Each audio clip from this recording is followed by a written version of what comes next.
بسم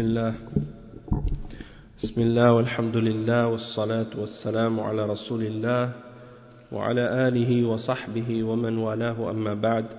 On commence donc aujourd'hui le cours numéro 81 dans l'explication du livre de Cheikh al-Islam ibn Taymiyyah rahimahullah al-Furqan bayna awliya ar-Rahman wa awliya al-Shaytan, avec les commentaires du Cheikh Salih al-Fawzan hafidhahullah ta'ala. Donc le Cheikh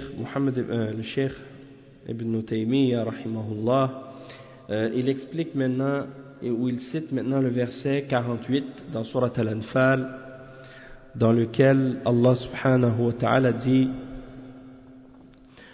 وَإِذْ زَيَّنَ لَهُمُ الشَّيْطَانُ أَعْمَالَهُمْ وقال لا غالب لكم اليوم من الناس وإني جار لكم فلما تراءت الفئتان نكص على عقبيه وقال إني بريء منكم إني أرى ما لا ترون إني أخاف الله والله شديد العقاب. Donc ce verset, le verset 48 dans Surat Al-Anfal, c'est un autre verset qui nous montre l'attitude du shaitan et comment il est envers les êtres humains et comment il est en fait il trahit les êtres humains et il trahit ceux qu'il prétend servir ou ceux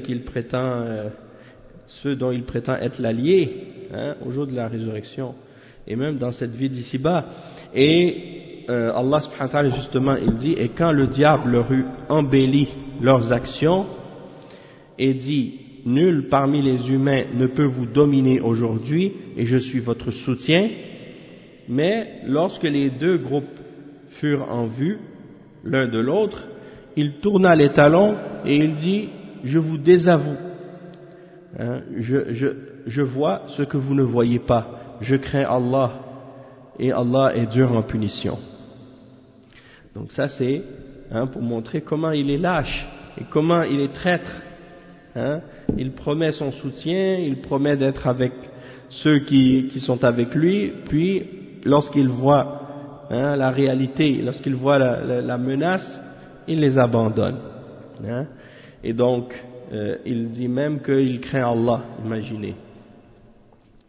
Donc ça c'est une attitude de lâcheté. Et le cheikh dit وَإِذْ زَيَّنَ لَهُمُ الشَّيْطَانُ أَعْمَالَهُم وهذا موقف من مواقف الشيطان مع بني آدم وهو موقفه مع الكفار والمشركين يوم بدر فلما ظهر لهم في صورة سيد من سادات العرب وقال إني جار لكم ومن عادات العرب الجوار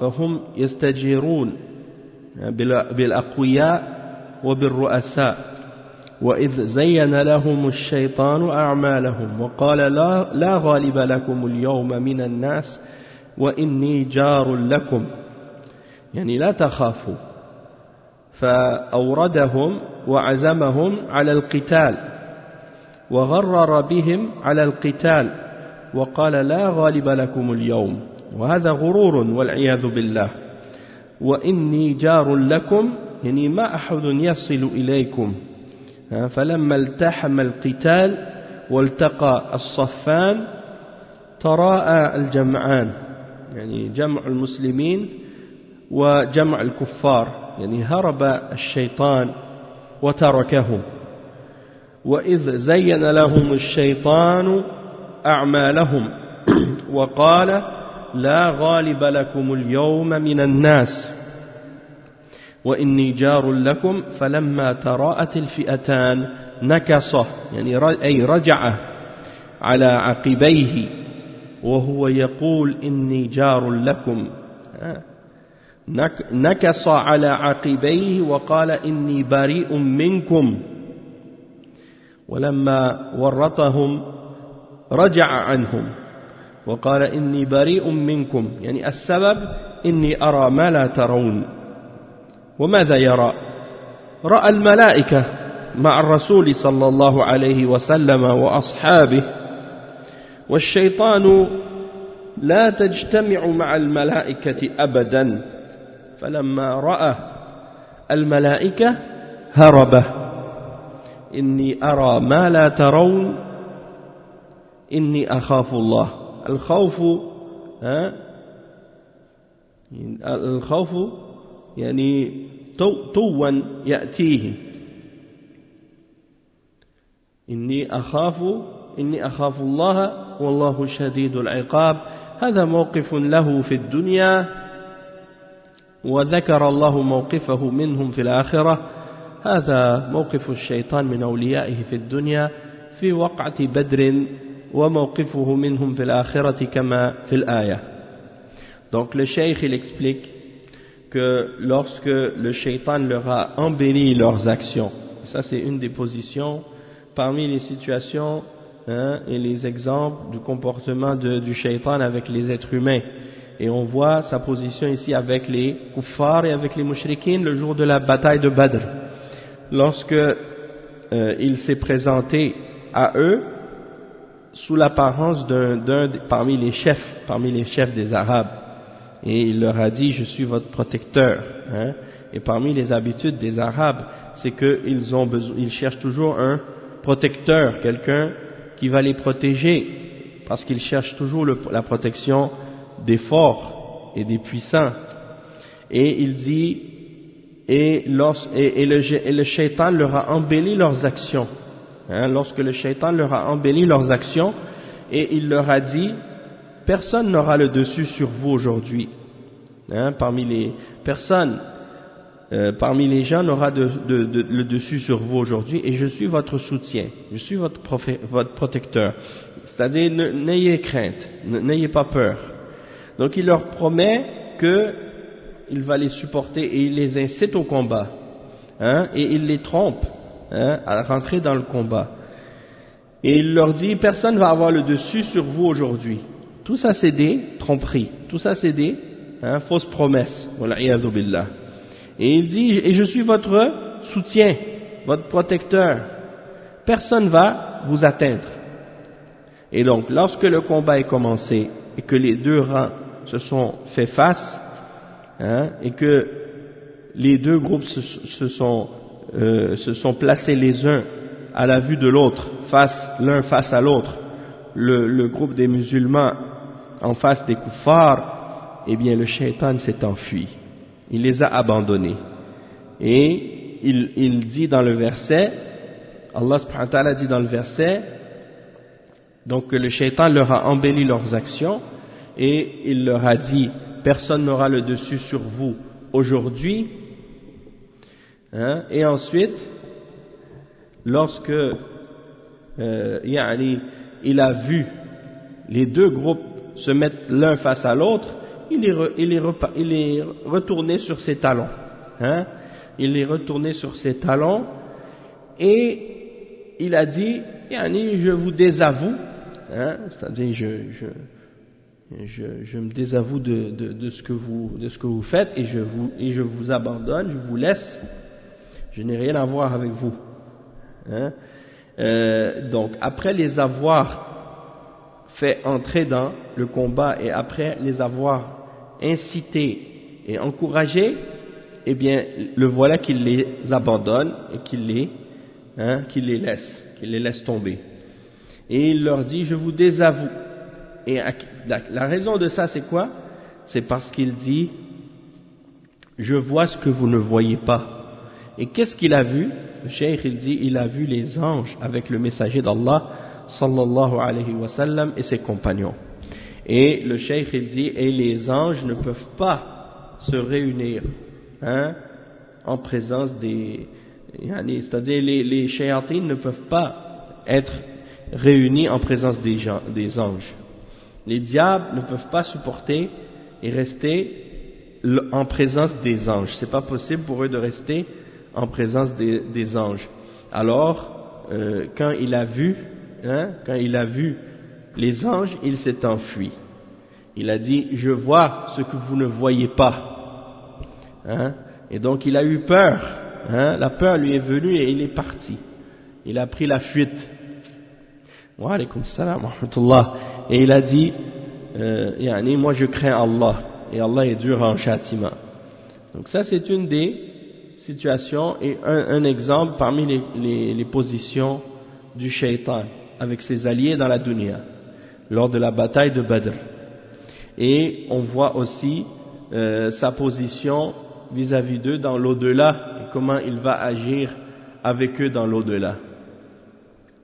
Le cheikh il dit ensuite وقد روي عن النبي صلى الله عليه وسلم في الحديث الصحيح أنه رأى جبريل يزع الملائكة والشياطين إذا رأت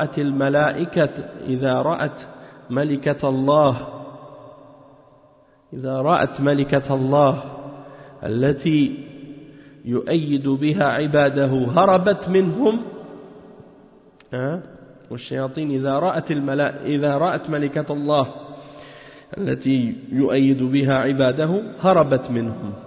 Donc il dit le cheikh qu'il a été rapporté du prophète sallallahu alayhi wa sallam un hadith authentique qui dit, et lorsque Jibril en fait il dit que le shaitan il a vu Jibril qui organisait les anges, il a vu Jibril en train de disperser, ou pas disperser mais bien placer les anges et les mettre en rang et les organiser. Donc c'est rapporté dans Al-Muwatta selon Talha ibn Ubaydillah, et que le messager d'Allah sallallahu alayhi wa sallam a dit que ce que le shaitan a vu ce jour-là, c'est les anges. Il a mentionné ça en détail. وما رأى يوم بدر قيل وما رأى يوم بدر يا رسول الله قال إما أنه قد رأى جبريل يزع الملائكة. Il a vu Jibril qui place et qui organise les anges en rang pour le combat. Donc lorsqu'il a vu ça, il a vu les anges d'Allah qui viennent supporter le messager d'Allah sallallahu alayhi wa sallam. Alors lorsqu'il a vu ça, il s'est enfui des anges. Et le cheikh Al-Fawzan, il explique ça en disant Inni ara ma la tarawna inni akhafu Allah wallahu shadidul iqab. تفسير هذه الآية أنه رأى جبريل يزع الملائكة يعني يسوق الملائكة إلى مشاركة الصحابة في القتال. الشياطين إذا رأت الملائكة عندكم في بعض النسخ التي تؤيد بها بالتاء وهذا غلط التي يؤيد بها عباده هرب لأنه ما يجتمع مع الملائكة. Donc c'est ça. Ça c'est l'explication du verset. Il dit je vois ce que vous ne voyez pas. Il explique que, comme c'est mentionné dans le hadith, il a vu Jibril qui organisait les anges, qui les guidait pour participer au combat avec les Sahaba. Et les anges, lorsqu'ils voient, les diables, lorsqu'ils voient les anges d'Allah, qui viennent pour supporter les croyants, eh bien, ils fuient, parce qu'ils ne peuvent pas affronter, ils ne peuvent pas rester en présence des anges. Ensuite, le cheikh il dit Wallahu yu'ayyidu ibadahu al-mu'minin bil malaika. قال الله تعالى وإذ يوحي ربك إلى الملائكة أني معكم فثبتوا الذين آمنوا. Donc ici le cheikh explique, il dit que Allah subhanahu wa ta'ala il supporte ses serviteurs croyants par les anges, il leur donne son support par ses anges, et il mentionne le verset 12 dans Surat Al-Anfal à ce sujet-là. Et lorsque ton Seigneur inspire aux anges ou révèle aux anges je suis avec vous, alors raffermissez ceux qui ont cru, verset 12 dans Surat Al-Anfal. Et le cheikh à ce sujet-là il rapporte ou bien plutôt il commente Cheikh Al-Fawzan, et il dit هذا في وقعة بدر إذ يوحي ربك إلى الملائكة أني معكم يعني معية نصرة وتأييد فثبتوا الذين آمنوا يعني فالملائكة تنزل لتثبيت المؤمنين وتأييدهم أنهم قاتلوا وتأييدهم لا أنها تقاتل يعني فالملائكة تنزل لتثبيت المؤمنين وتأييدهم لا أنها تقاتل لكنها تؤيد وتساعد المؤمنين على أعدائهم. روي أنهم قاتلوا في بدر مع الصحابة رضي الله عنهم ولكن الغالب أنهم ينزلون لتقوية المسلمين وتطمين المسلمين وإنزال السكينة عليهم وطرد الشياطين عنهم. إذ يوحي ربك إلى الملائكة أني معكم الملائكة الذين نزلوا إلى بدر سألقي في قلوب الذين كفروا الرعب. الله عز وجل ألقى في قلوب المؤمنين الثبات وكانوا قليلين وألقى في قلوب الكفار الرعب وكانوا مثلي المؤمنين في العدد والعدة ولكن ما نفعتهم قوتهم وأنزل الله في قلوبهم الرعب وأنزل في قلوب المؤمنين القوة والشجاعة والثبات لأن معهم الملائكة حتى نصرهم الله في Badr. Donc le cheikh il explique que dans la bataille de Badr Allah subhanahu wa ta'ala il a révélé donc à propos de ça le verset 12 dans lequel il dit et lorsque ton Seigneur a révélé aux anges je suis avec vous, et c'est-à-dire qu'il est avec eux dans le sens qu'il les supporte et qu'il leur donne son secours et son aide. Et il dit donc, il dit aux anges, raffermissez ceux qui ont cru. Donc les anges descendent pour raffermir les croyants et pour les soutenir, non pas pour combattre, mais uniquement pour les soutenir et pour les aider contre leurs ennemis. Et donc il y a certaines narrations qui mentionnent que la bataille de Badr, ils ont combattu aussi avec les Sahaba, radiyallahu anhum. Et il dit, mais en général, c'est qu'ils descendent pour renforcer les musulmans et pour les calmer, pour leur apporter de la tranquillité et pour faire descendre sur eux la sérénité et pour chasser d'eux les diables et les shayatines. Et il dit, et lorsque ton Seigneur a révélé aux anges, je suis avec vous. Donc les anges qui sont descendus pendant la bataille de Badr, c'est eux qui ont été ordonnés par Allah de venir pour supporter les croyants. Et il dit, Sa'ulqi fi qulubi alladhina kafaru ar-ru'b. Allah subhanahu wa ta'ala dit, je vais jeter l'effroi dans le cœur des mécréants. Et Allah subhanahu wa ta'ala, il jette dans le cœur des croyants la fermeté. Il jette l'effroi dans le cœur des kuffars, dans le cœur des mécréants, et dans le cœur des croyants, il jette la fermeté, et il met la fermeté. Et malgré qu'ils étaient très peu nombreux, et que les kuffars étaient peut-être 2 fois plus nombreux que eux, ou plus encore, et il a jeté dans leur cœur, dans le cœur des kuffars, l'effroi. Et ils étaient donc, comme on sait, plus nombreux et mieux armés que les musulmans, peut-être 2 fois plus que les musulmans, mais leur force ne leur a servi à rien. Et Allah subhanahu wa ta'ala a fait descendre dans leur cœur, le cœur des kuffars, de la peur et de la crainte et de l'effroi. Et il a fait descendre dans le cœur des croyants de la force, du courage et de la fermeté, parce que les anges étaient avec eux jusqu'à ce que Allah subhanahu wa ta'ala leur donne la victoire et leur donne son secours. Puis il mentionne ensuite le verset 9. Le verset 9 dans Surat Al-Ahzab. Il dit, قال الله تعالى يا أيها الذين آمنوا اذكروا نعمة الله عليكم إذ جاءتكم جنود فأرسلنا عليهم ريحا وجنودا لم تروها. Donc il mentionne un autre exemple lorsque Allah subhanahu wa ta'ala dit dans le verset 9: Ô vous qui avez cru, souvenez-vous de la grâce d'Allah sur vous lorsque sont venus vers vous des armées. Et Allah a lancé contre eux des vents forts et des armées que vous ne voyez pas. Donc le cheikh explique, Cheikh Al-Fawzan, il explique ce verset, il dit: هذا في غزوة الأحزاب التي تسمى غزوة الخندق. تسمى غزوة الخندق لأن النبي صلى الله عليه وسلم حفر حول المدينة خندقا يمنع الكفار من دخولها. وتسمى غزوة الأحزاب لأن المشركين تحزبوا على رسول الله صلى الله عليه وسلم وجاءوا يريدون القضاء عليه وعلى أصحابه.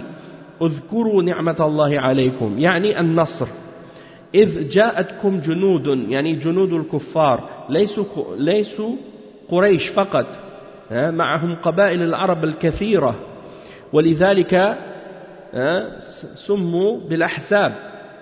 إذ جاءتكم جنود فأرسلنا عليهم ريحا فلما طال الحصار على المسلمين أنزل الله عليهم في ليلة من الليالي ريحا شديدا أو شديدة قلعت خيامهم وحصبتهم بالحصباء ووقع الرعب في قلوبهم فانهزموا ونزلت الملائكة أيضا مع الريح فألقت الرعب في قلوب الكفار فانهزموا مسرعين. ورد الله الذين كفروا بغيظهم لم ينالوا خيرا وكفى الله المؤمنين القتال وكان الله قويا عزيزا. وأنزل الذين ظاهروهم. من هم الذين ظاهروهم وأعانوهم؟ يعني يهود بني قريظة خانوا الرسول صلى الله عليه وسلم ونقضوا العهد لأنهم عاهدوا الرسول صلى الله عليه وسلم على أنه إذا غزيت المدينة أن يقاتلوا معه فلما جاءت الأحزاب نقضوا العهد وانضموا إلى الأحزاب إذ جاءوكم من فوقكم ومن أسفل منكم. يعني غزاهم رسول الله صلى الله عليه وسلم بعد انصراف المشركين وهزيمتهم وحاصرهم حتى نزلوا من حصونهم وحكم فيهم سعد بن معاذ رضي الله عنه لأنهم طلبوا تحكيمه فحكم أن تقتل مقاتلهم وأن تسبى نساؤهم وأولادهم وأموالهم نتيجة لنقضهم العهد. Donc on va traduire cette partie-là. Il dit le cheikh que dans la bataille ce verset a été révélé dans la bataille de Al-Ahzab, Surat Al-Ahzab, le verset 9. Et cette surah est révélée par rapport à cette bataille. Et on appelle cette bataille aussi la bataille de Al-Khandaq. Et Al-Khandaq, c'est quoi? C'est la tranchée. Parce que pendant cette bataille, le prophète sallallahu alayhi wa sallam a fait creuser une tranchée par les compagnons pour empêcher les mushrikines de pénétrer dans la ville de Médine. Et donc, on l'appelle cette bataille la bataille de Al-Khandaq. Et la raison pourquoi on l'appelle Al-Ahzab, c'est parce que Al-Ahzab, ça veut dire les partis. Le pluriel du mot Hizb. Hizb, Ahzab.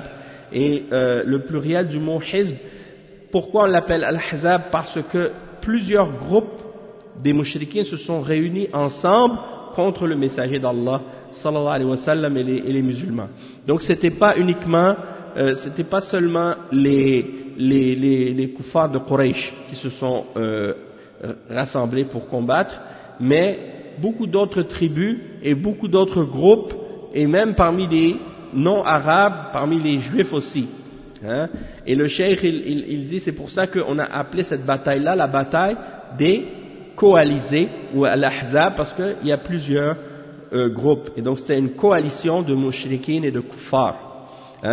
Et ils se sont tous rassemblés, ces différents groupes de différentes croyances, de différentes religions, de différentes tendances, de différentes origines, de différentes cultures, mais ils se sont tous mis d'accord pour combattre le messager d'Allah sallallahu alayhi wa sallam. Ils étaient un très grand nombre et ils ont encerclé la ville de Médine.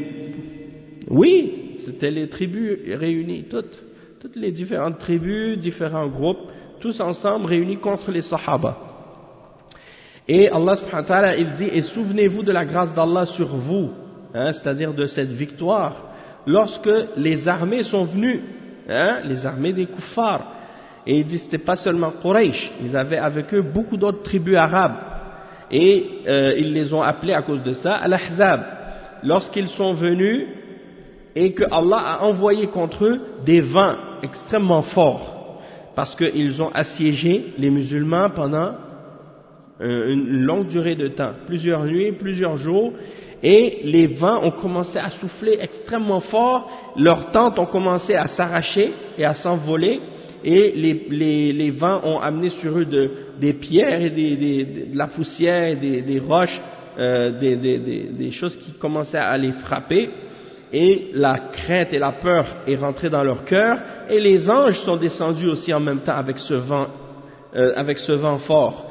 Et donc la peur et l'effroi est rentré dans le cœur des kuffars, et ils ont donc été vaincus de cette manière.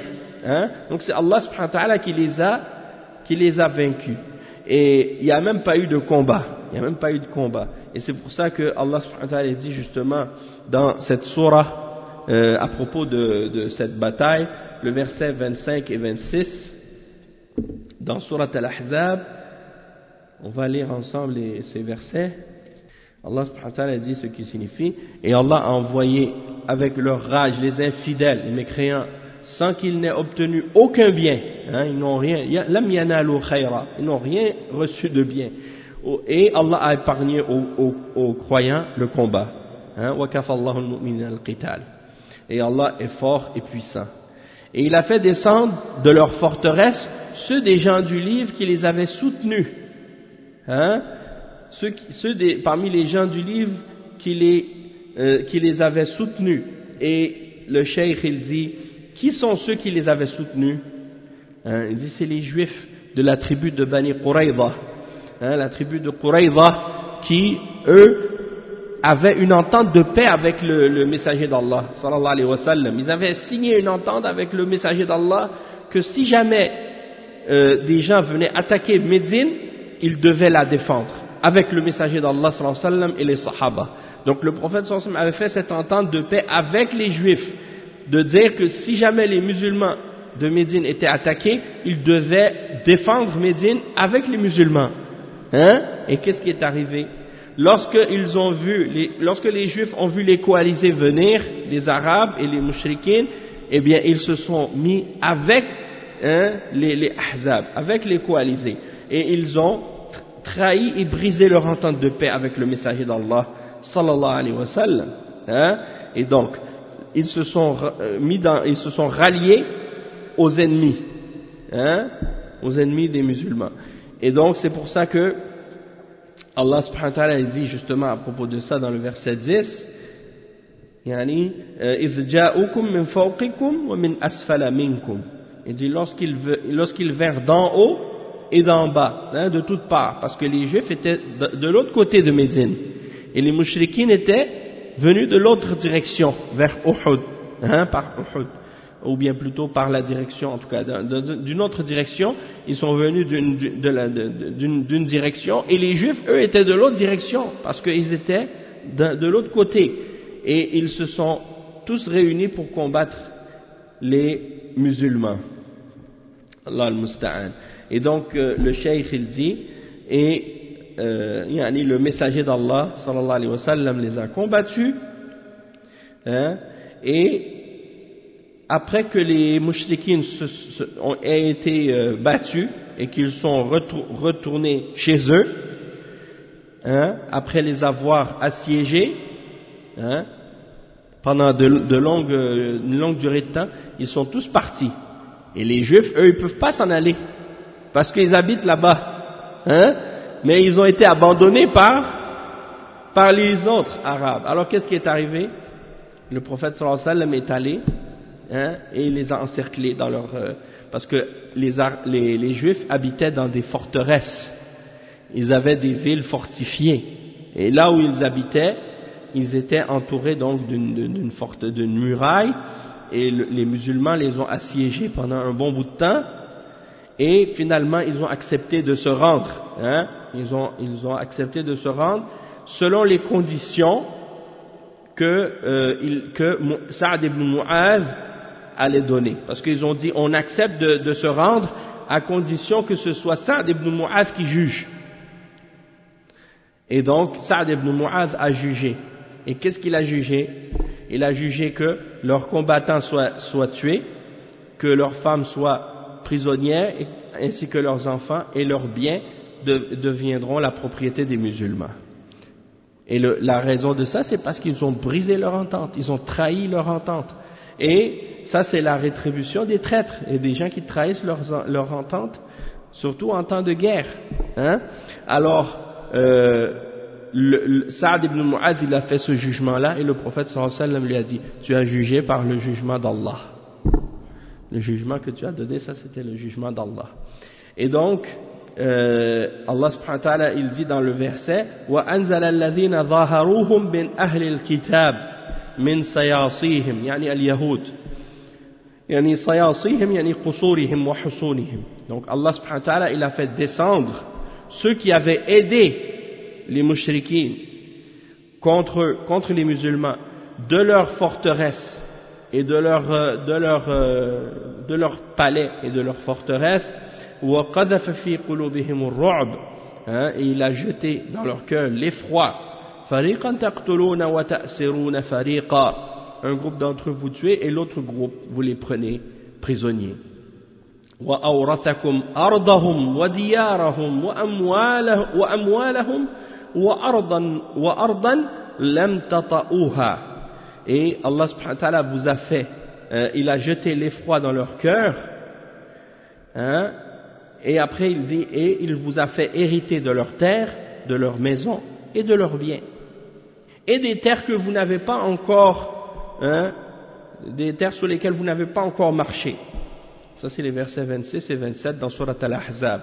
Il dit Wahiya Khaybar, et c'est la ville de Khaybar par la suite que les musulmans se sont appropriés par la suite et qui appartenait aux Juifs, parce que quand ils ont trahi leur engagement, un autre groupe d'entre eux avait été exilé à Khaybar. Puis quand ils ont encore trahi les musulmans encore, eh bien ils ont perdu Khaybar aussi.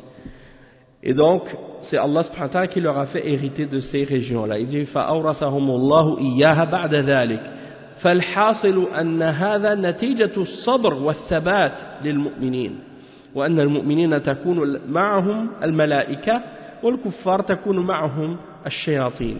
Donc ça c'est le résultat. Donc ils ont obtenu ça parce qu'ils ont été endurants et ils sont restés fermes, et que les croyants ils ont comme support les anges, tandis que les kuffars, ils ont les diables avec eux. Allah al-Musta'an. Ok, donc ça c'est ce qui vient ici expliquer toutes ces questions-là. Donc les gens, il y en a parfois les kuffars, parmi les kuffars aujourd'hui, il y en a qui disent ah mais comment ça le messager d'Allah sallallahu alayhi wa sallam il a agi comme ça avec les juifs. Mais c'est normal, ils sont en temps de guerre et ils trahissent leurs ententes de paix. Donc qu'est-ce qu'on peut espérer d'autre que ça, Parce que il y en a qui font des parallèles ou des comparaisons entre les conflits qui existent aujourd'hui avec les Juifs et les conflits de l'époque. Et certains aujourd'hui ils disent non, nous on a des problèmes avec les zionistes seulement, pas avec les Juifs, en voulant dire que les Juifs il n'y a pas de problème avec les Juifs par rapport à leur religion, parce que leur religion c'est soi-disant ils l'acceptent. Ils disent on accepte leur religion, ils ont leur religion. Nous, qu'est-ce qu'on n'aime pas, c'est juste les zionistes, parce que les zionistes, ils ont pris notre terre. Donc, s'ils nous donnent notre terre, on n'a pas de problème avec eux. Pourtant, le prophète sallallahu alayhi wa sallam, il n'avait pas affaire avec des zionistes à cette époque-là. Est-ce que les juifs de l'époque du prophète sallallahu alayhi wa sallam étaient zionistes? Non. Et il a fait des ententes de paix avec eux, mais quand ils n'ont pas respecté leurs ententes de paix, eh bien le prophète sallallahu alayhi wa sallam les a combattus, les a combattus, et par la suite il les a exilés, il a ordonné de les chasser de la péninsule arabe. Donc tout ça c'est pour faire bien comprendre les choses, hein, et pour qu'on comprenne aussi la réalité de ces situations-là.